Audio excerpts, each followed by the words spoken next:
بسم الله الرحمن الرحيم.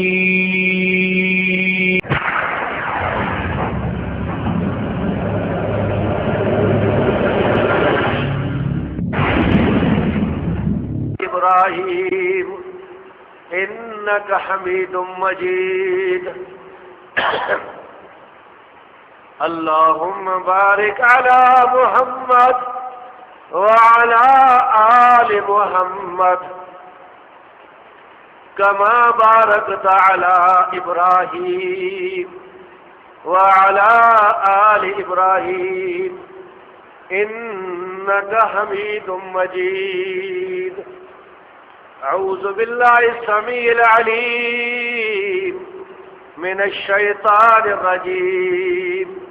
بسم الله الرحمن الرحيم.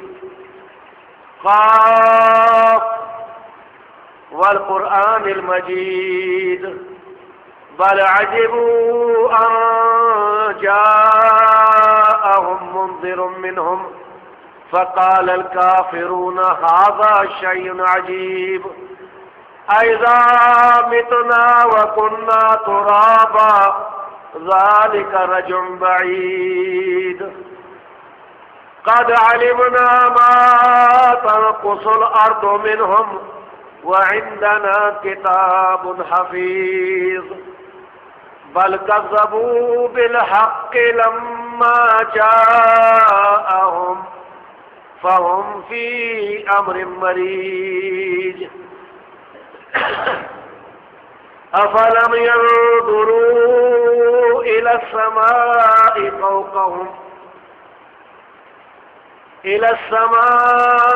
فوقهم كيف بنيناها وزيناها وما لها من فروج.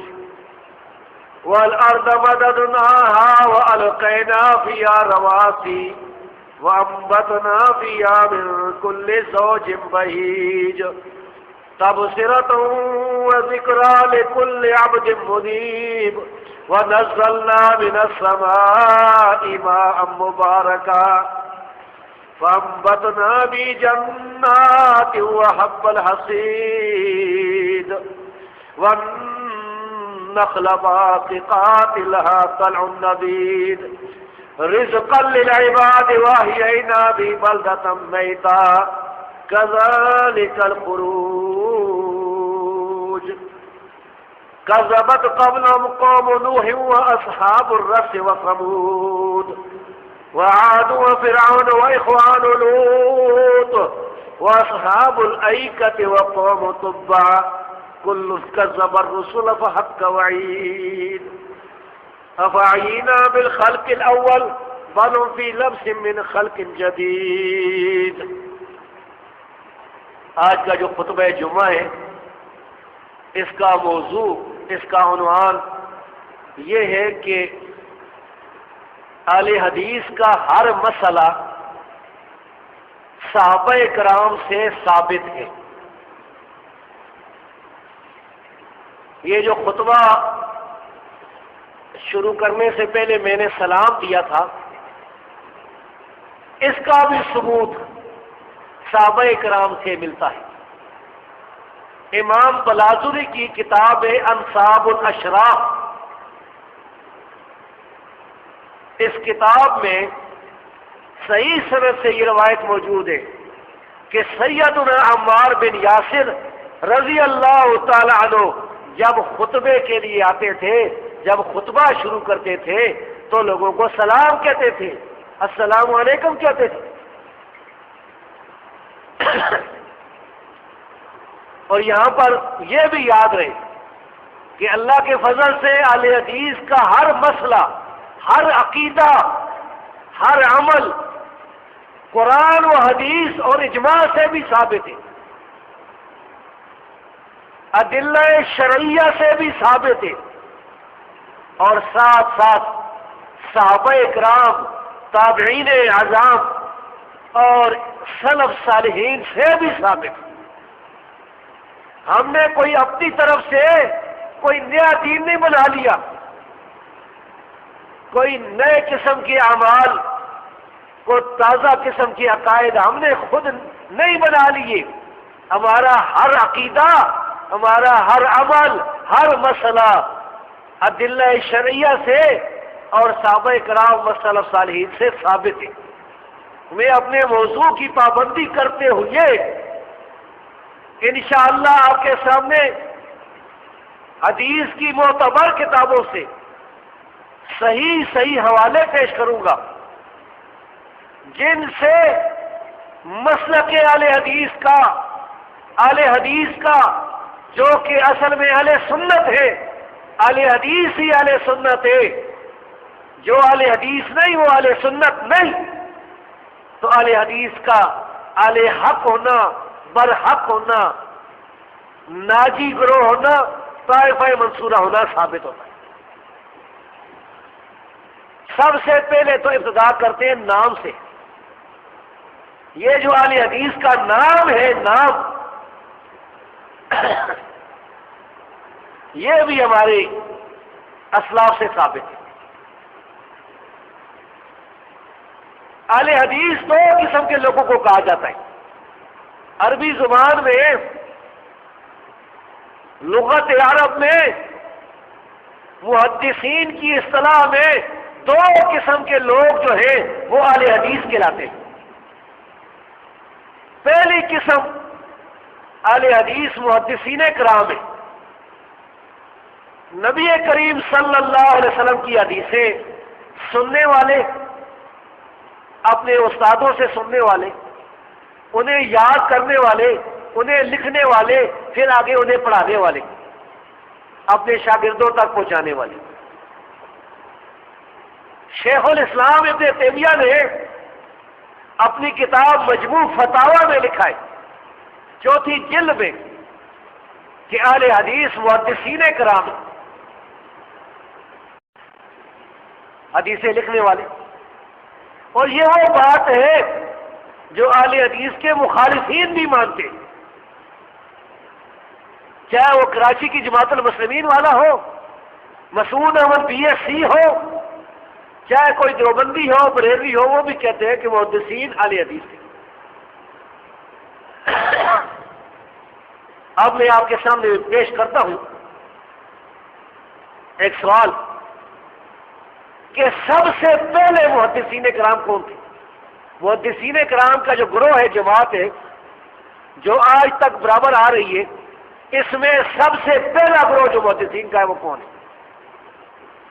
وہ کون سے لوگ تھے خوش قسمت جنہوں نے نبی کریم صلی اللہ علیہ وسلم کو دیکھا تھا، نبی کریم صلی اللہ علیہ وسلم کی مبارک زبان سے ارشادات سنے تھے، رسول اللہ صلی اللہ علیہ وسلم کو اعمال کرتے ہوئے دیکھا تھا، آپ کی مجالس میں حاضر رہتے تھے. کون ہیں وہ لوگ؟ صحابہ کرام ہیں.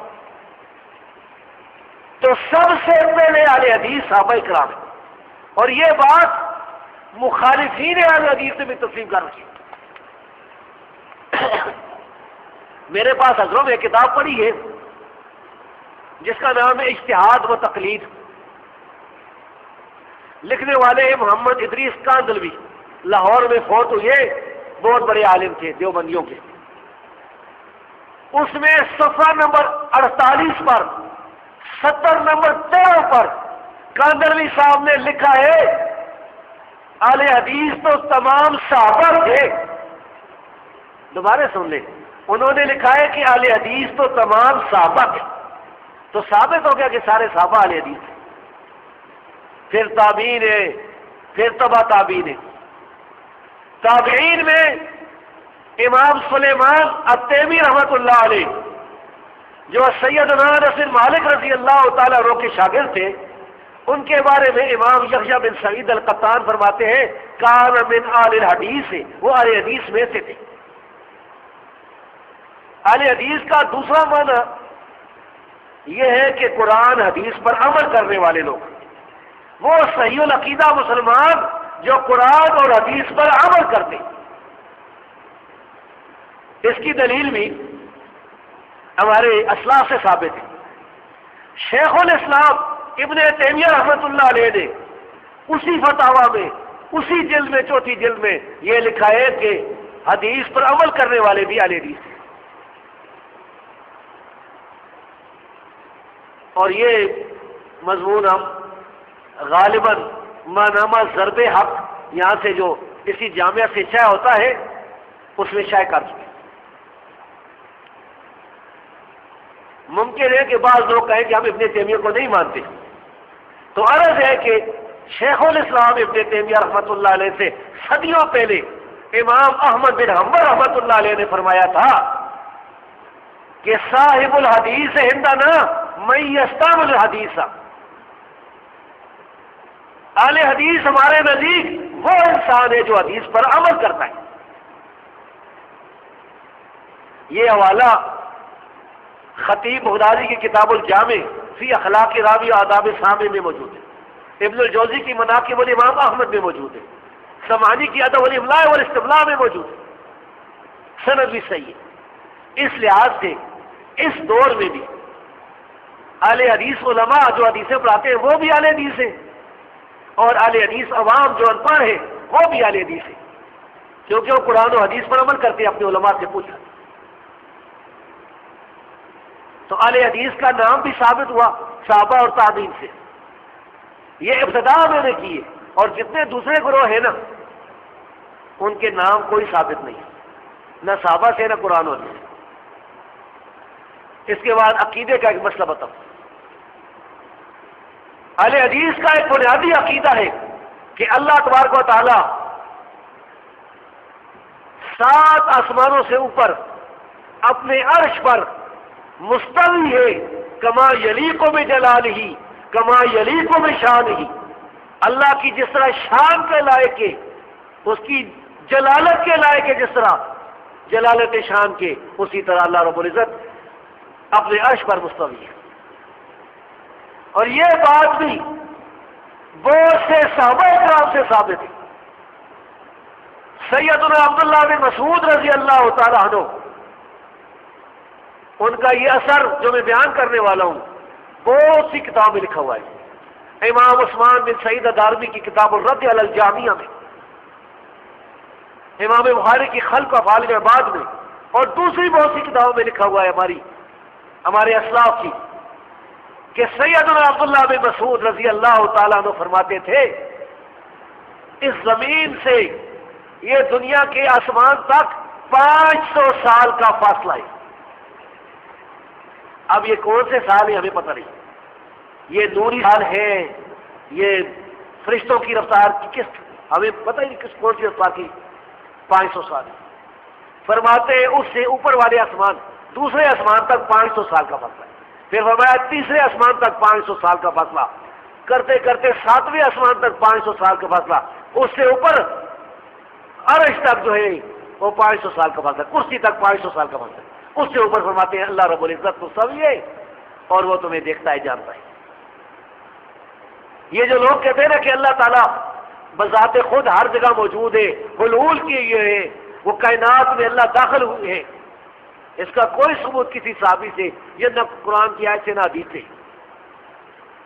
اور کچھ ایسے بھی ہیں جو کہتے ہیں کہ اللہ تعالیٰ نہ اوپر ہے نہ نیچے ہے، نہ سامنے ہے نہ پیچھے، نہ دائیں طرف ہے نہ بائیں طرف ہے، نہ کائنات کے اندر ہے نہ باہر ہے. تو یہ پھر کیا ہوا؟ اس کو تو منطقی اصطلاح میں معدوم محض کہا جاتا ہے، جس کا وجود ہی نہ ہو. تو اہل حدیث کا یہ بنیادی عقیدہ کہ اللہ تعالیٰ 7 آسمانوں سے اوپر عرش پر ہے، یہ صحابہ کرام سے بھی ثابت ہے، قرآن سے بھی ثابت ہے، حدیث سے بھی ثابت ہے. نبی کریم صلی اللہ علیہ وسلم کی صحیح حدیث ہے، صحیح مسلم میں، رسول اللہ صلی اللہ علیہ وسلم نے ایک لوڈی سے پوچھا تھا، صحیح مسلم کی حدیث ہے، این اللہ، اللہ کدھر ہے، اللہ کہاں ہے؟ اور اس لوڈی نے کہا فی السماء، اللہ آسمانوں پر ہے. یہاں پر فی بمعنی اعلیٰ ہے، شرح میں عامل پڑھنے والے جانتے ہیں کہ فی اعلیٰ معنی بھی آتا ہے. فرمایا من انا، میں کون ہوں؟ کہنے لگی انت رسول اللہ، آپ اللہ کے رسول ہیں صلی اللہ علیہ وسلم. نبی کریم صلی اللہ علیہ وسلم فرمایا آتقا فإنہا مؤمنۃ، اس کو آزاد کر دو، یہ تو ایمان والی لوڈی ہے، اس کو آزاد کرو. پتہ چلا کہ جو آدمی اللہ کو عرش پر مانتا ہے وہ ایمان والا ہے، بشرطے کہ اس کے بعد کوئی کفر نہ کرے۔ اس کے بعد اہل حدیث کے دو مسئلے جو ہیں نا وہی بیان کر دوں۔ وقت تو میں وقت کی پابندی بھی کروں گا انشاءاللہ، اور وقت خطبے کا ہوتا بھی تھوڑا ہی ہے۔ ایک مسئلہ سورہ فاتحہ کیا ہے؟ مشہور حدیث ہے، آپ نے سنی ہوگی، ہر اہل حدیث کو تقریباً معلوم ہوتی ہے کہ رسول اللہ صلی اللہ علیہ وسلم نے فرمایا لا صلاۃ لمن لم یقرأ بفاتحۃ الکتاب، جو آدمی سورۃ فاتحہ نہیں پڑھتا اس کی نماز نہیں ہوتی۔ اب مسئلہ یہ کھڑا ہوتا ہے کہ امام کے پیچھے کیا کرنا چاہیے؟ امام کے پیچھے جب ہم نماز پڑھ رہے ہوں تو اہل حدیث یہ کہتے ہیں کہ امام کے پیچھے بھی سورۃ فاتحہ پڑھنی ضروری ہے، فرض ہے، اس کے بغیر نماز نہیں ہوتی۔ اس پر علماء کرام نے کتابیں لکھی ہیں۔ ایک بہت بڑے اہل حدیث عالم تھے اور آپ نے ان کا نام سنا ہوگا، ان کا نام امام محمد بن اسماعیل البخاری ہے، امام بخاری رحمۃ اللہ علیہ۔ انہوں نے فاتحہ خلف الامام پر ایک کتاب لکھی ہے، کتاب القراءۃ خلف الامام، اور یہ کتاب میری تحقیق سے چھپی ہوئی ہے۔ تو امام بخاری نے اس میں جو دلائل پیش کیے ہیں اور دوسری کتابوں میں بہت سے صحابہ کرام سے امام کے پیچھے سورۃ فاتحہ پڑھنا ثابت ہے۔ اب یہ جو حدیث میں نے آپ کے سامنے بیان کی ہے کہ فاتحہ کے بغیر نماز نہیں ہوتی، یہ حدیث صحیح بخاری کی ہے، اور اسے بیان کرنے والے سیدنا عبادہ بن صامت رضی اللہ تعالیٰ عنہ مشہور صحابی ہے، بدری صحابی، جو غزوہ بدر میں نبی کریم صلی اللہ علیہ وسلم کے ساتھ موجود تھے۔ 313 صحابہ اکرام میں سے یہ ان صحابہ اکرام میں سے ہے جن کے بارے میں اللہ رب العزت نے فرمایا اعملوا ما شئتم، بدریو جو مرضی کرو، قد غفرت لکم، میں نے تمہیں معاف کر دیا، رب العالمین نے۔ اب ہم ان سے پوچھتے ہیں کہ یہ کیا کرتے تھے؟ کیا یہ امام کے پیچھے سورۃ فاتحہ پڑھتے تھے کہ نہیں؟ یہ میرے پاس جو کتاب ہے اس کا نام ہے کتاب القراءۃ خلف الامام، یہ امام بیقی رحمۃ اللہ علیہ نے لکھی ہے۔ اس کتاب کے لکھنے والے کے اس دنیا سے چلے جانے کے تقریباً 1000 سال ہو چکا ہے، 1000 سال پہلے کی لکھی ہوئی کتاب۔ اس میں امام بیقی رحمۃ اللہ علیہ نے اپنی سند کے ساتھ، اور اس سند کے سارے راوی سچے، کوئی ضعیف نہیں، لکھا ہے اخبرنا ابو عبداللہ الحافظ قال انبانا ابو علی حافظ قال حدثنا عبداللہ بن محمد الاسدی قال حدثنا اسحاق بن ابراہیم الحنظلی قال اخبرنا عیسیٰ بن یونس عن ابن عون عن رجاء بن حیوۃ عن محمود بن ربی قال صلینا صلاۃ، سیدنا محمود بن ربی رضی اللہ تعالیٰ عنہ فرماتے ہیں ہم نے ایک نماز پڑھی وَإِلَىٰ جَنبِي أَبَا عُبَادَةَ بْنُ صَامِتَ، اور میرے ساتھ عبادہ بن صامت رضی اللہ تعالیٰ عنہ کھڑے تھے۔ امام آگے نماز پڑھا رہا تھا، پیچھے صف میں یہ دونوں صحابی کھڑے تھے۔ فقرأ بأم القرآن، تو عبادہ رضی اللہ تعالیٰ عنہ نے سورۃ فاتحہ پڑھی۔ بعض اوقات ایک آدمی قرآن پڑھتا ہے نا تو اس کی آواز ذرا اونچی ہو جاتی ہے، تو ساتھ والا جو نمازی ہوتا ہے اس کو پتہ چل جاتا ہے، اس طریقے سے ان کو پتہ چل گیا۔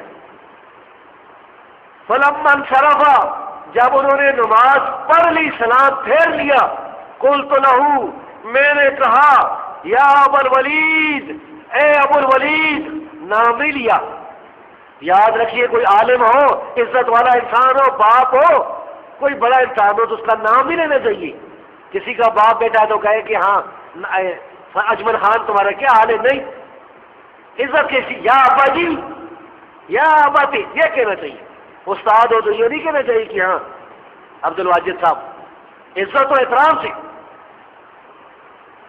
یا ابو الولید، اے ابو الولید، الم اسمع کا قرأت بفاتحۃ الکتاب، کیا میں نے سنا نہیں تھا کہ آپ سورۃ فاتحہ پڑھ رہے تھے نماز میں؟ قال بلا، انہوں نے کہا بالکل میں پڑھ رہا تھا، بالکل ضرور۔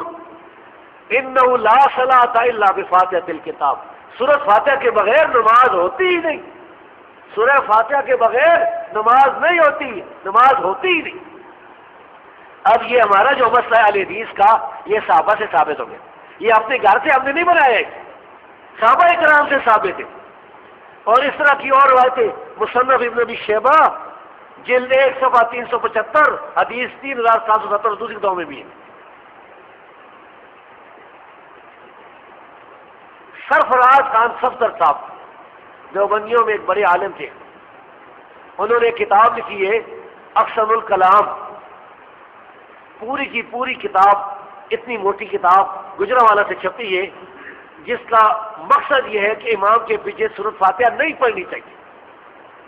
اہل حدیث کے خلاف کتاب لکھی اتنی موٹی، اردو میں یہ موجود ہے، کوئی یونانی زبان میں نہیں ہے کہ آپ کو سمجھ نہیں آئے گی، اور مارکیٹ میں چھپی موجود ہے، ہر شہر میں موجود ہے۔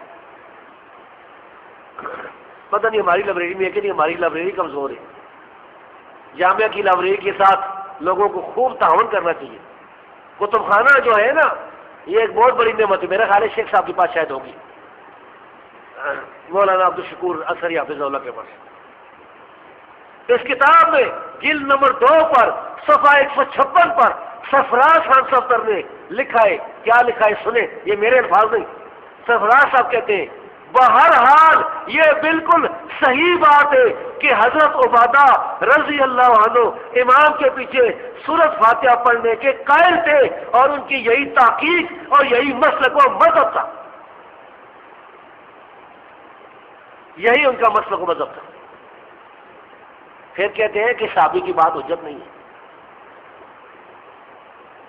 یہ تو ہمارا مسئلہ ثابت ہو گیا، یہ تو مخالف نے بھی مان لیا کہ جو اہل حدیث کا جو مذہب ہے یہ تو صحابہ سے ثابت ہے، تو یہ کس طرح کہتے ہیں کہ یہ نئے لوگ پیدا ہو گئے، نیا فرقہ پیدا ہو گیا؟ سیدنا ابو ہریرہ رضی اللہ تعالیٰ عنہ وہ فرمایا کرتے تھے، یہ امام بخاری کی کتاب جز القراءت میں جو میری تحقیق سے چھپی ہے اس میں لکھا ہوا ہے، اور اثار السنن میں نیوی صاحب نے اس کو حسن قرار دیا ہے، اس میں لکھا ہوا ہے اذا قرأ الامام، جب امام قرات کرے بأم القرآن سورۃ فاتحہ، جب امام نماز میں سورۃ فاتحہ پڑھے فقرأ بہا، تو بھی پڑھا کر۔ اپنے مقتدی سے کہا، اپنے شاگرد سے کہا جب امام الحمد شریف پڑھے تو بھی پڑھا کر، وسبق، امام سے پہلے پڑھ لیا کر، ذرا جلدی پہلے پڑھ لیا کر۔ اس کی سند بالکل صحیح ہے۔ تو 2 صحابہ اکرام سے یہ مسئلہ صاف ثابت ہو گیا۔ اور اسی طرح ایک اور مسئلہ جو مجھے یاد نہیں رہا تھا، جو اہل حدیث کا ایک بڑا مسئلہ ہے، وہ یہ کہ تقلید نہیں کرنی چاہیے۔ تقلید کا آپ کو پتہ ہے نا، آنکھیں بند کر کے بغیر سوچے سمجھے کسی کے پیچھے چلنا، لائی لگ۔ تو 2 صحابہ اکرام سیدنا معاذ بن جبل رضی اللہ تعالیٰ عنہ اور سیدنا عبداللہ بن مسعود رضی اللہ تعالیٰ عنہ، ان سے یہ ثابت ہے کہ تقلید نہیں کرنی چاہیے۔ امام بہقی کی اصل الکبریٰ جلد نمبر 2 صفحہ نمبر 10 پر لکھا ہوا ہے، عبداللہ بن مسعود رضی اللہ تعالیٰ عنہ نے فرمایا تھا لا تقلدوا دینکم الرجال، اپنے دین میں لوگوں کی تقلید نہ کرو، اپنے دین میں لوگوں کی تقلید نہ کرو۔ سیدنا معاذ بن جبل رضی اللہ تعالیٰ عنہ نے فرمایا اما العالم فإن اهتدى فلا تقلدوا دینکم، لوگوں اگر عالم سیدھے راستے پر بھی جا رہا ہو تو اپنے دین میں اس کی تقلید نہ کرنا۔ یہ حافظ ابن عبد البر کی کتاب الجامع، جامع بیان العلم و فضلی میں اور بہت سی کتابوں میں موجود ہے، اسے امام دارقطنی اور ابن القیم نے صحیح قرار دیا۔ تو تقلید کا مسئلہ یہ بھی ثابت صحابہ اکرام سے کہ نہیں کرنی چاہیے، سورۃ فاتحہ یہ بھی ثابت کہ پڑھنی چاہیے۔ اسی طرح اللہ کا 7 آسمانوں سے اوپر ہونا، یہ بھی صحابہ کرام سے ثابت ہے۔ تو بھائیوں، اہل حدیث کے جو جتنے بڑے بڑے مسائل ہیں یہ سارے کے سارے صحابہ کرام سے ثابت ہیں۔ اور جو ہمارے خلاف لوگ ہیں جو تقلید کرتے ہیں، کوئی آدمی قیامت تک یہ ثبوت کسی صحابی سے نہیں پیش کر سکتا کہ تقلید کرنی چاہیے یا 12 ربیع الاول کو جلوس نکالنا چاہیے، جلوس نکال کے جو ہے نا وہ یعنی بازاروں میں جلوس نکال کے جو ہے چلنا چاہیے،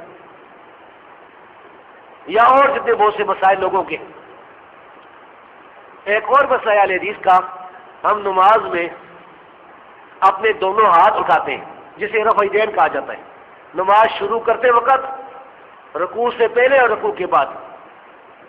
یہ 3 مقامات زیادہ مشہور ہیں، اس کے علاوہ جدھر بھی رفع یدین کرنا ثابت ہے ہم کرتے ہیں۔ بعض اگر کوئی آدمی یہ بھی یاد رکھے کہ نماز کی قسمیں، کوئی نماز 1 رکعت والی ہوتی ہے جس طرح وتر ہے، کوئی نماز 2 رکعت والی ہوتی ہے جس طرح صبح کے 2 فرض ہیں 2 سنتے ہیں، کوئی نماز 3 رکعت والی ہوتی ہے جس طرح مغرب کے 3 فرض ہیں، کوئی نماز 4 رکعت والی ہوتی ہے جس طرح زہر کی اور عصر کی نماز ہے یا عشاء کی، اس سے زیادہ 5 رکعت والی نماز بھی ہے، 9 رکعت والی نماز بھی ہے۔ تو یہ جو حدیث ہے 3 جگہ رفع یدین کرنے والی، یہ ساری نمازوں پر لگتی ہے۔ اور یہ مسئلہ رسول اللہ صلی اللہ علیہ وسلم سے ثابت ہے، نبی کریم صلی اللہ علیہ وسلم کے 2 صحابیوں سے بھی ثابت ہے۔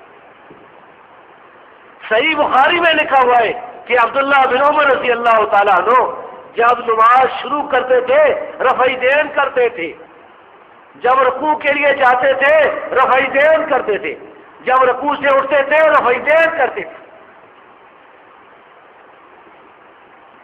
اور اسی کی تشریح میں ایک کتاب حدیث کی چھپی ہے۔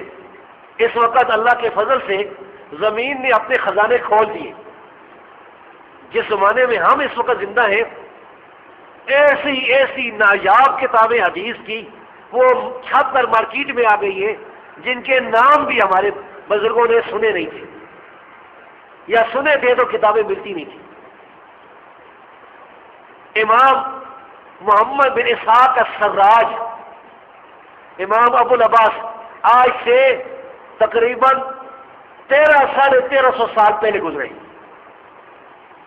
تقریباً 1150 سال پہلے گزرے۔ انہوں نے کتاب لکھی تھی حدیث السراج، یہ 4 جلدوں میں میرے پاس موجود ہے۔ اس کتاب کی دوسری جلد میں صحیح حدیث لکھی ہوئی ہے۔ سلیمان الشیبانی کہتے ہیں کہ میں نے عبداللہ بن عمر رضی اللہ تعالیٰ عنہ کے بیٹے سالم بن عبداللہ کو نماز پڑھتے ہوئے دیکھا، وہ رفع یدین کرتے تھے، نماز شروع کرتے وقت بھی، رکوع سے پہلے بھی، رکوع کے بعد بھی۔ میں نے پوچھا تو انہوں نے کہا کہ میں نے اپنے والد، اپنے ابا عبداللہ بن عمر رضی اللہ تعالیٰ عنہ کو دیکھا تھا، وہ بھی رفع یدین کرتے تھے نماز شروع کرتے ہوئے، رکوع سے پہلے اور رکوع کے بعد۔ اور عبداللہ بن عمر رضی اللہ تعالیٰ فرماتے ہیں کہ میں نے رسول اللہ صلی اللہ علیہ وسلم کو دیکھا تھا، وہ بھی ان تینوں جگہ رفع یدین کرتے تھے۔ رسول اللہ صلی اللہ علیہ وسلم بھی، آپ کے صحابی بھی، تابعی بھی۔ آج کل لوگ پروپیگنڈا کرتے ہیں منسوخ ہو گیا، کدھر منسوخ ہو گیا؟ اسی طرح صحیح بخاری میں ایک دوسری حدیث ہے، مالک بن حویرث رضی اللہ تعالیٰ عنہ وہ فرماتے، وہ جب ان کے شاگرد فرماتے کہ وہ بھی نماز جب شروع کرتے تھے رکوع سے پہلے رکوع کے بعد رفع یدین کرتے تھے۔ یہ رفع یدین 2 صحابیوں سے صحیح بخاری میں ثابت ہے، یہ اپنی طرف سے ہم نے نکال لیا، اور اس کے علاوہ حدیث کی دوسری کتابوں میں بھی ہے۔ امام بیہقی رحمۃ اللہ علیہ نے اپنی کتاب میں، اپنی مشہور کتاب السنن الکبریٰ میں یہ حدیث لکھی ہے۔ وہ فرماتے ہیں کہ میرے استاد امام حاکم نے یہ حدیث سنائی۔ وہ کہتے ہیں کہ میرے استاد امام ابو عبداللہ محمد بن عبداللہ الزاہد الصفار، انہوں نے یہ حدیث بیان کی۔ وہ کہتے ہیں کہ امام ابو اسماعیل محمد بن اسماعیل السلمی رحمۃ اللہ علیہ نے یہ حدیث سنائی۔ یہ سارے امام ہیں۔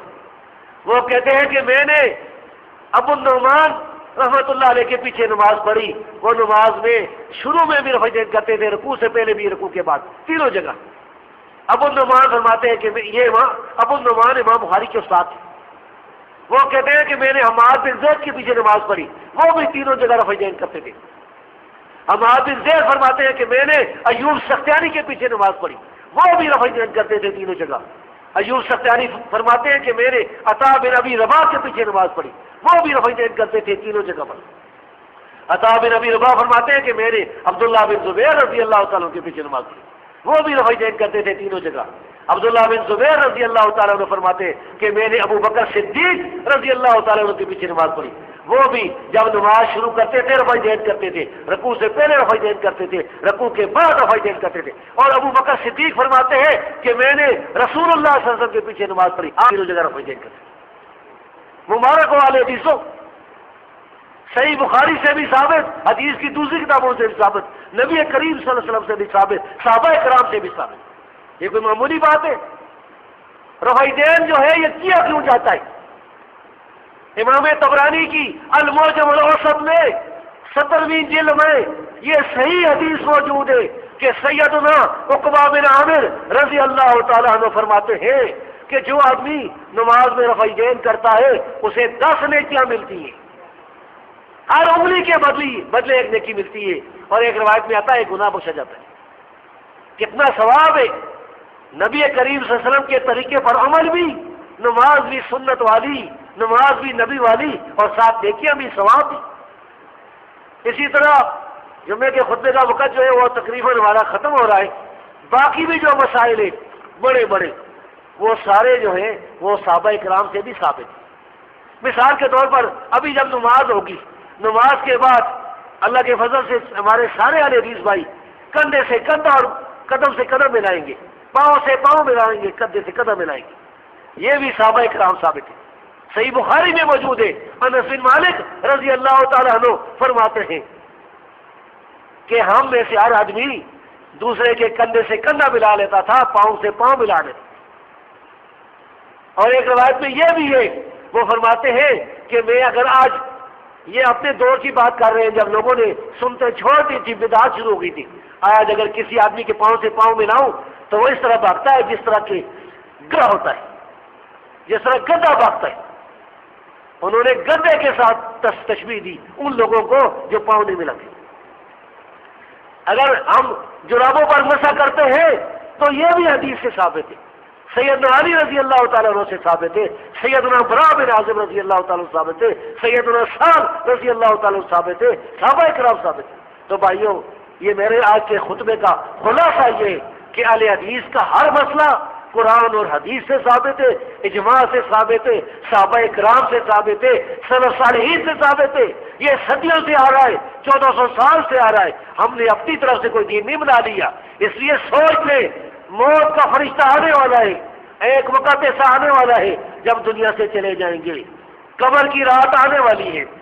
پھر سوچ لیں، جو اس راستے کو چھوڑ کر دوسرے راستوں پر چلے گا، بدعت کے راستوں پر چلے گا، شرک کے راستوں پر چلے گا، کتاب و سنت کی مخالفت پر کے راستوں پر چلے گا، وہ سوچ لے کہ وہ اللہ کو کیا جواب دے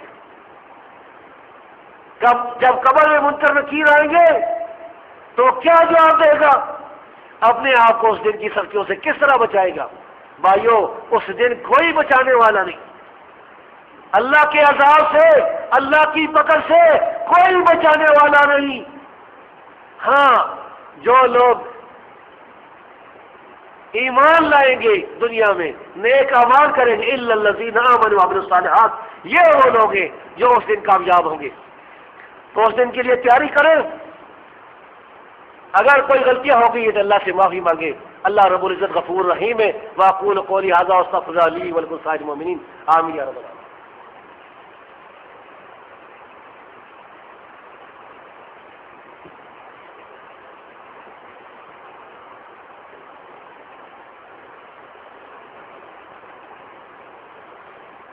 ان الحمد لله نحمده ونستعينه، من يهد الله فلا مضل له ومن يضلل فلا هادي له، واشهد ان لا اله الا الله وحده لا شريك له، واشهد ان محمدا عبده ورسوله، اما بعد فان خير الحديث كتاب الله وخير الهدي هدي محمد صلى الله عليه وسلم، وشر الامور محدثاتها وكل محدثة بدعة وكل بدعة ضلالة اللهم صل على محمد وعلى أزواج محمد وعلى آل محمد وعلى ذرية محمد وعلى أصحاب محمد كما صليت على إبراهيم وعلى آل إبراهيم إنك حميد مجيد اللهم بارك على محمد وعلى آل محمد وعلى أزواج محمد وعلى ذرية محمد وعلى أصحاب محمد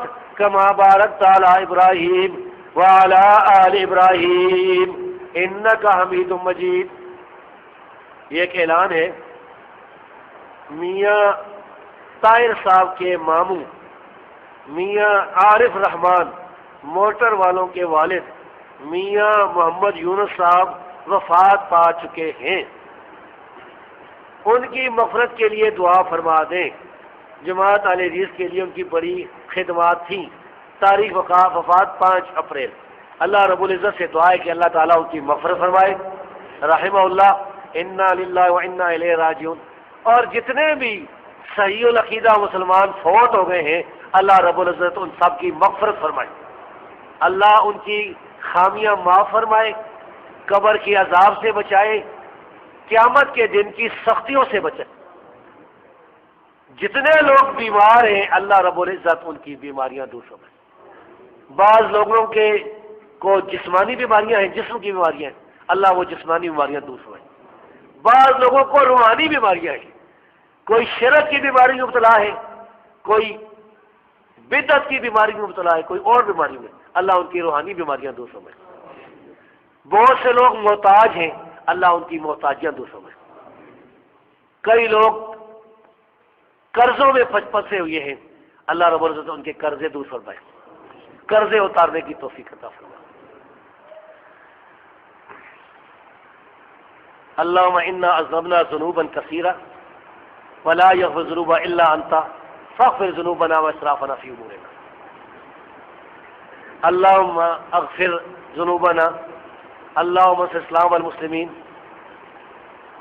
اللهم انا نسألك كل خير سألك نبيك محمد صلى الله عليه وسلم ونعوذ بك من كل شر استعاذ بك نبيك محمد صلى الله عليه وسلم اللهم نور قلوبنا بنور الاسلام اللهم نور قلوبنا بنور الایمان اللهم ربنا آتنا في الدنيا حسنة وفي الآخرة حسنة وقنا عذاب النار آمين يا رب العالمين۔